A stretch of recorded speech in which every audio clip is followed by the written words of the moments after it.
NASA's James Webb Space Telescope has hardly opened its eyes, and the universe is new, more mysterious, more beautiful than humanity's dreams. The largest telescope ever flown, launched into deep space on Christmas Day 2021, its primary mission is to reveal the let there be light moment when the stars and galaxies first ignited after the Big Bang. Recently, we got a look at some captivating images as Webb peers back toward the origin of everything. The story will continue in a moment. This is one of Webb's early deep dives into the cosmos, 250 hours of exposures that expand the imagination, and all these little dots are stars, all these little dancer galaxies, some of which are bigger than our own. Astrophysicist Brant Robertson flew us through 130,000 galaxies, half never seen before, enormous swirls of billions of stars each, some like our own Milky Way and others well out of this world. We call this galaxy at the center of the screen the cosmic rose. Just by chance it looks like a rose. Dusty red irregular galaxy, you know, space is more crowded than you might think, and actually galaxies wind up interacting with each other.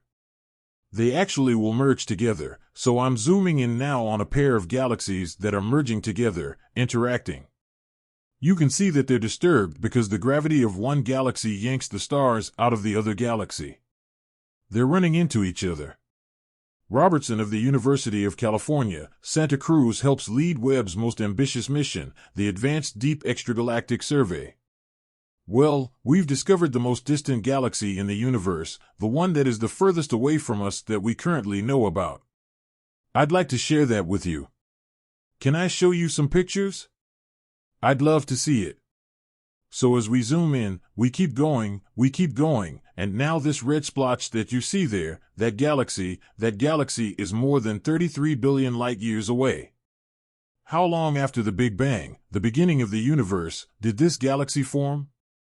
It's amazing. It's only 320 million years after the Big Bang, the most distant galaxy so far. There on the right doesn't look like much, but astronomers can fill textbooks by analyzing the spectrum of its light. So we can actually measure things like how fast it's forming stars. We can measure the amount of stars in the galaxy. We know the size because we know how far away it is, and we know the typical age of the stars in the galaxy. So we know a lot. The earliest galaxies so far formed when the universe was 2% of its current age, and the baby galaxy ignited stars at a furious pace. It's like a hummingbird. You know, the heartbeat of this galaxy is so rapid. What do you mean by that? Well, this galaxy is forming stars at about the rate of the Milky Way, even though it's 100 times less massive. So it really is like a hummingbird. The heartbeat of this galaxy is racing. T-minus 30 seconds and counting. More than a few human hearts were racing in 2021 as the $10 billion observatory readied for launch. Wow! Earlier that year, we were among the last to see Webb in California before it was folded into a 15-foot wide nose cone. Well, somehow that's a lot bigger than I imagined. 25 years in the making, Webb is named for an early NASA administrator. Northrop Grumman engineer Amy Lowe showed us down below the silver-colored sun shield, big as a tennis court, and 21 feet of gold-plated mirrors for gathering light. There were 18 of these hexagonal mirrors, but when you fold them out, they all work in concert as one mirror. That's right, all 18 images will form one very nice solid image. Liftoff from a tropical rainforest to the edge of time itself, James Webb begins a voyage back to the birth of the universe. Webb lofted on a European rocket into an orbit around the Sun 1 million miles away. To set up for observations, engineers used a star to align those mirrors, but the image was speckled with what looked like artifacts of digital noise, which forced a closer look. These were not artifacts from the detector, these were not strange stars, the whole of the sky was filled with galaxies, there was no empty sky, and that's when I went, this telescope's going to be phenomenal. Matt Mountain leads Webb's operations as president of the Association of Universities for Research in Astronomy. No empty sky, what do you mean by that? In almost every image we're taking now, we see galaxies everywhere. I mean, we took a simple picture of a planet, our own system Neptune, you know, it was this beautiful orb just sitting there, and we saw some rings in the background, galaxies again. It tells us that the universe is filled with galaxies. We knew this theoretically, but when you go out to the night sky, we're used to saying, well, look up, the night sky, we see those stars. We can no longer say that. We now have to say, look up, the night sky, and there are galaxies everywhere. We call it space because we thought there was nothing out there. There is no empty sky. With James Webb, that is what we have discovered. Matt Mountain says that Webb is a reminder of how much we do not know. For example, galaxies are rushing away from each other at greater and greater speed, defying gravity. It makes no sense. So scientists infer that there must be unseen elements at work. Whenever you hear the term dark energy or dark matter, this means we don't know what it is. We're not that imaginative, but it is a force. It is 95% of our universe, and we have no idea what it is. Wait a minute, 95% of our universe is made up of dark energy and dark matter, and we don't know what it is? Correct. We're lucky if we even understand 4% of our universe today. Astronomy is a very humbling discipline. Laughter, humbling, but with Webb, look at this, also thrilling. Look at this, right? This is Purdue University astronomer Dan Milisavljevic, starstruck and chatting with a colleague. Yes, the detail. Even Wilbur, who's not an astronomer, strained to see what the excitement was about. Milisavljevic studies exploded stars, which were the furnaces that forged the first heavy elements from a cosmos of simple helium and hydrogen.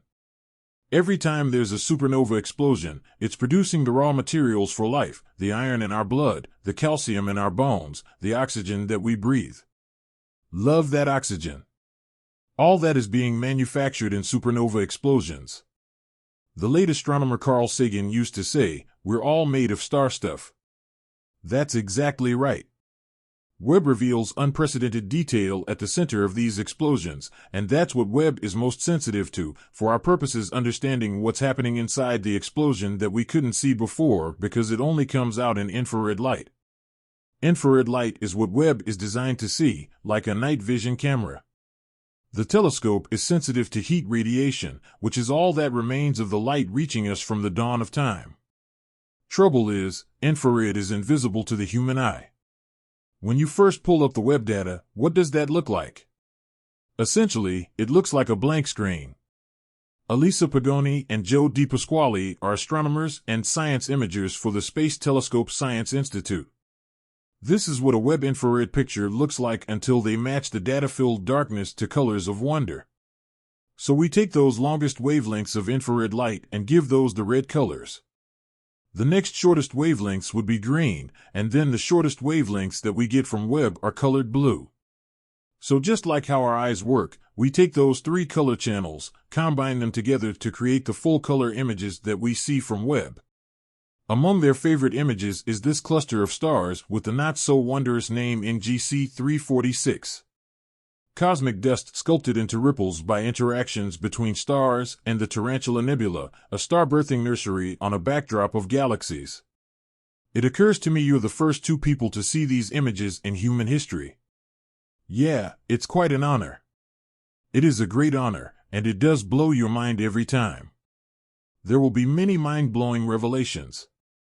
Webb is already the first to find carbon dioxide in the sky of a planet 700 light-years away. It will continue to look for planets with atmospheres that might support life. On the other end of the timescale, astrophysicist Erica Nelson of the University of Colorado Boulder thinks her team may have made a discovery that she says would break the theory of how the early universe formed. Either this is wrong or this is a huge discovery, and we think that it's a huge discovery. More observations are needed, but Nelson is investigating what may be 5 giant galaxies that appear to have formed much too quickly after the Big Bang.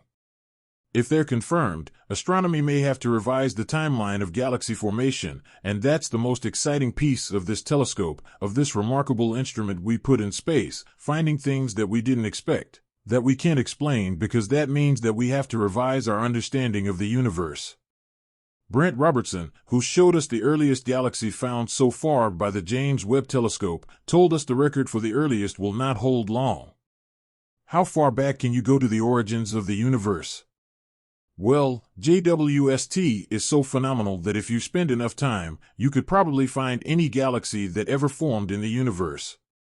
It's really that powerful. Will the history of astronomy be divided between before Webb and after Webb? Yes, I believe it will be.